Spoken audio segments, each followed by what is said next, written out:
बिस्मिल्लाहिर्रहमानिर्रहीम अस्सलामुअलैकुम। Welcome to my food facts. कैसे हैं आप सब? अल्लाह पाक से दुआ है कि आपको अपने प्यारों के साथ खुश और आबाद रखे और आप पर अपनी रहमत का साया बनाए रखे, आमीन।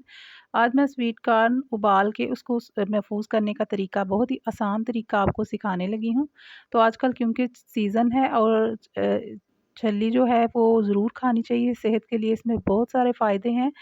तो इसको उबाल के सीज़न में ही रख लेना चाहिए, क्योंकि जो बाज़ार से हम बाय करते हैं वो बहुत ही एक्सपेंसिव होती है और ये बिल्कुल फ्रेश रहती है एंड तक, और इसका कलर भी बिल्कुल फ्रेश ही रहेगा। जो मैं आपको तरीका बताऊंगी तो साथ रहिएगा, वीडियो को स्किप मत किया कीजिए।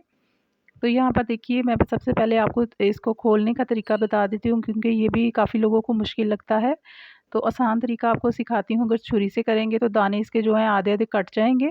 तो एक छोटा स्पून ले रही हूँ, स्पून से आपने सिर्फ इसकी एक लाइन ख़त्म करनी है। बाकी आप हाथों के साथ बहुत आसानी से इसको ओपन कर सकते हैं। ये आसानी से सारे जो इसके दाने हैं वो अलग अलग हो जाएंगे जब आप एक लाइन इसकी रिमूव कर देंगे। तो ये देखिए, अब आप इस तरह करके, तो जिस साइड से आपने वो निकाले हैं दाने, उस साइड की तरफ आपने करते जाना है। तो पूरी की पूरी लाइन जो है वो दाने आराम से आपके निकलते जाएंगे। तो ये सबसे आसान तरीका है। अगर हम छुरी से करने की कोशिश करते हैं तो हमारे जो दाने हैं वो आधे आधे कट हो जाते हैं, लेकिन इनकी खूबसूरती इसी तरह होती है। तो ये आप एक लाइन इसमें से रिमूव कर देंगे स्पून की मदद से, तो बाकी आप हाथ की मदद से आसानी से ये दाने जो हैं निकालते जाएंगे। तो बहुत ही इजी तरीका है ये।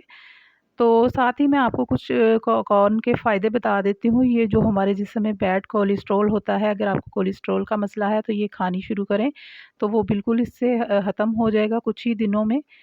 तो दूसरा, ये दिल के लिए भी बहुत अच्छी है। शुगर के पेशेंट इससे फ़ायदा उठा सकते हैं, और जो बच्चे बहुत ही कमज़ोर होते हैं या उनको खून की कमी है, या ख़वातीन के लिए भी ये बहुत फ़ायदेमंद है। तो ये ज़रूर इस्तेमाल करनी चाहिए। बॉयल करके कर लें, या फिर इसका सबसे ज़्यादा जो फ़ायदा होता है वो जो बिल्कुल ये इसके अंदर ही रहते हुए जो वो मिलती है आपको बाज़ार में से, बॉयल करने से भी ज़्यादा फ़ायदेमंद होती है। जो वो रेड़े पे लगी होती है तो उस छल्ली का ज़्यादा फ़ायदा होता है, क्योंकि उसके सारे विटामिन्स उसके अंदर ही रहते हैं। तो वो आप इस्तेमाल करें, बहुत ज़्यादा मसाला इस पे यूज़ ना करें, इसको वैसे ही इस्तेमाल करें। बच्चों के लिए आप इसको बॉयल करके इस पे थोड़ा-सा बटर और थोड़ा-सा नमक, काली मिर्च लगा के भी दे सकते हैं।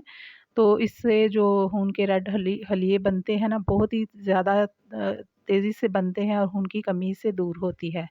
तो इसका इस्तेमाल लाज़मी किया करें। आप नूडल्स में करके दे सकते हैं बच्चों को। कोई भी बच्चों के लिए आप कबाब वग़ैरह या स्नैक्स वग़ैरह बनाएँ तो उसमें डाल सकते हैं। आप सैलड बना रहे हैं उसमें यूज़ कर सकते हैं इसका इस्तेमाल।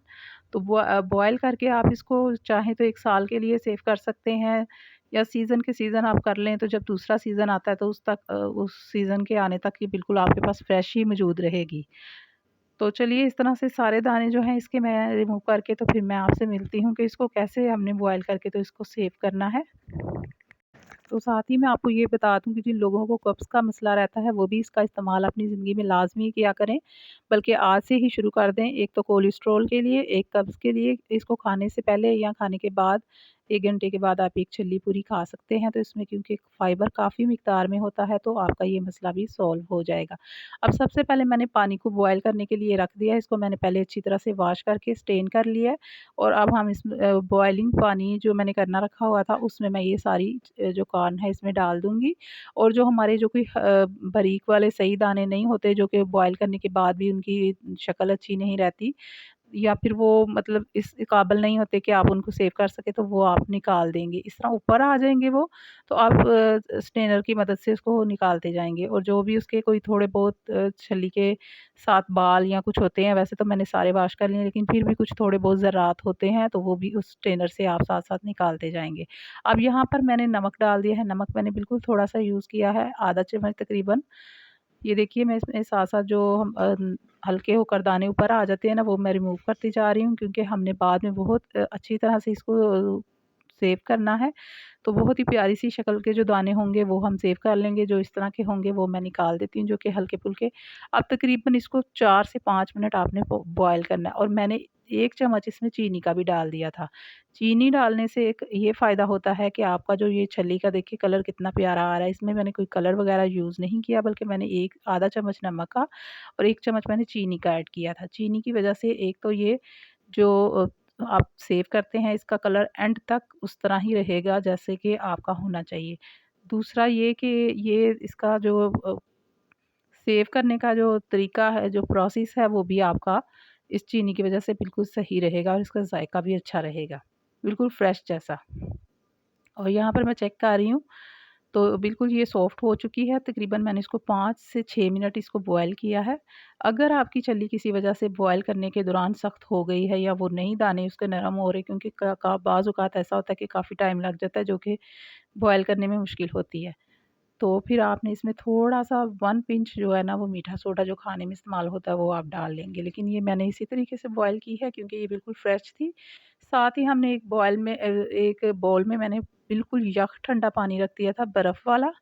तो जब जैसे ही आपने उसको पान को बॉयल कर लेना है, साथ ही आपने निकाल-निकाल के दाने उसमें डालते जाना है। इसका करने से ये फ़ायदा होता है कि जो इसका पकने का प्रोसेस है वो उधर ही रुक जाता है और आपकी जो छल्ली है उसका कलर बिल्कुल जो है वो एंड तक बरकरार रहता है। ये तरीकाकार आपने ज़रूर इख्तियार करना है, इससे आपकी छल्ली जो है वो साथ ही ठंडी हो जाएगी। फिर आपने उसको खुश्क कर लेना है पेपर टॉवल पे डाल के, और इस तरह फिर मैंने एक ये जो रोटी पकाने वाला कपड़ा होता है किचन वाला, साफ़ बिल्कुल खुश्क और बिल्कुल साफ़-सुथरा होना चाहिए, उसके ऊपर डाल के मैंने इसके दानों को बिल्कुल खुश्क कर लिया था। जब आपके दाने बिल्कुल खुश्क हो जाएँगे, आपको हवा में सुखाने की भी ज़रूरत नहीं है। फिर आपने ये इस तरह का ज़िप-लॉक बैग लेना है। आप अगर छोटे बनाना चाह रहे हैं तो छोटे बना लें, जितनी आपकी ज़रूरत है उतने ही बना लें। इसमें से हवा बिल्कुल निकाल के इसको आपने पैक करके तो फ्रीज़ कर देना है। 1 साल तक आप इसको अगर यूज़ करेंगे तो ये बिल्कुल वैसी ही होगी, लेकिन बार-बार खोलने और बंद करने से ये इसका ख़राब हो जाता है। तो आपने क्या करना है कि जितनी आपको ज़रूरत है उतनी आपने पैकिंग बना के रख लेनी है। तो इस तरह आप बड़ा पैक भी तैयार करके रख सकते हैं और छोटे पैक भी बना सकते हैं। ये बड़ा पैक मैंने इसलिए बनाया कि मुझे आने वाले थोड़े दिनों में इसकी ज़रूरत है, तो मैंने 2-3 दिन में ही तकरीबन इसको यूज़ कर लेना है। तो यहाँ पर देखिए छोटी पैकिंग भी मैंने तैयार कर ली है। आप चाहें तो आप छोटे-छोटे डिब्बों में भी पैक करके रख सकते हैं और इस तरह छोटी-छोटी पैकिंग भी कर सकते हैं, जितनी आपकी ज़रूरत हो उतनी बना के रख लें। हज़रत अली रज़ी अल्लाह ताला अन्हो फरमाते हैं, कोई तुम्हारा दिल दुखाए तो नाराज़ मत होना, क्योंकि कुदरत का कानून है, जिस दरख्त का फल ज़्यादा मीठा होता है लोग पत्थर भी इसी को मारते हैं। सुबहान अल्लाह। अल्लाह ताला आप सब पर, हम सब पर हमेशा अपनी रहमत फरमाए, हमारे घरों में हलाल रिज़्क़ अता करे। अल्लाह ताला गुरूर से बचाए, आज़ी में रखे। फिर मिलेंगे किसी और वीडियो में किसी और रेसिपी के साथ। तो वीडियो अगर अच्छी लगे इसको लाइक और शेयर कीजिए और चैनल पर अगर न्यू है तो इसको सब्सक्राइब ज़रूर कीजिए। अल्लाह हाफ़िज़।